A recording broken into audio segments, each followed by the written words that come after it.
কাশ্মীরের পেহেলগাঁওয়ে সন্ত্রাসী হামলার ধারাবাহিকতায় পাকিস্তানের বিরুদ্ধে অপারেশন সিন্দুর নামের অভিযানে বড় ধাক্কা খেয়েছে ভারতীয় সেনাবাহিনী।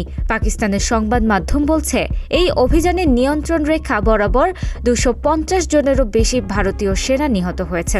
তবে এত বড় প্রাণহানির পরেও ভারত সরকার প্রকাশ্যে কিছুই বলছে না, বরং বারবার চেষ্টা করছে ঘটনাটি ছোট করে দেখাতে।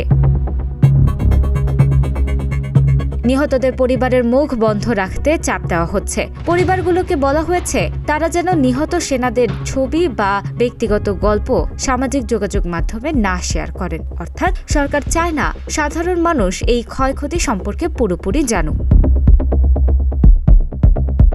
এদিকে নিহতদের সম্মান জানাতে নীরব কৌশল নিয়েছে ভারত। সরকারিভাবে কোনো ঘোষণা না দিলেও পিছনে পিছনে 100 জনেরও বেশি নিহত সেনাকে পুরস্কার দেওয়ার সিদ্ধান্ত নেওয়া হয়েছে।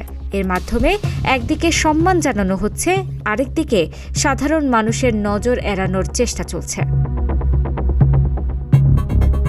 পাকিস্তানের সংবাদ মাধ্যম জানায়, পুরস্কার প্রাপ্তদের মধ্যে রয়েছেন 3 রাফাল পাইলট সহ মোট 4 জন, 7 জন বিমান বাহিনীর সদস্য এবং 10 ইনফ্যান্ট্রি ব্রিগেডের 5 জন সেনা রয়েছেন এই তালিকায়। এছাড়াও 93 ইনফ্যান্ট্রি ব্রিগেডের 9 জন এবং আদমপুর এয়ারবেসে নিহত প্রতিরক্ষা ব্যবস্থার 5 অপারেটরও আছেন পুরস্কার প্রাপ্তদের মধ্যে। এর আগে অভিযানে বেশ কিছু গুরুত্বপূর্ণ ঘাঁটি ধ্বংস হয়েছে এবং রাফায়েল বিমান ক্ষতিগ্রস্ত হয়েছে। প্রথমে ভারত সরকার এসব অস্বীকার করলেও বিভিন্ন সামরিক ও কূটনৈতিক সূত্র থেকে স্বীকার করতে বাধ্য হয়েছে। বিভিন্ন ঘাঁটি ধ্বংস আর রাফায়েল যুদ্ধবিমান ক্ষতিগ্রস্ত স্বীকার করেছেন জেনারেলরাও।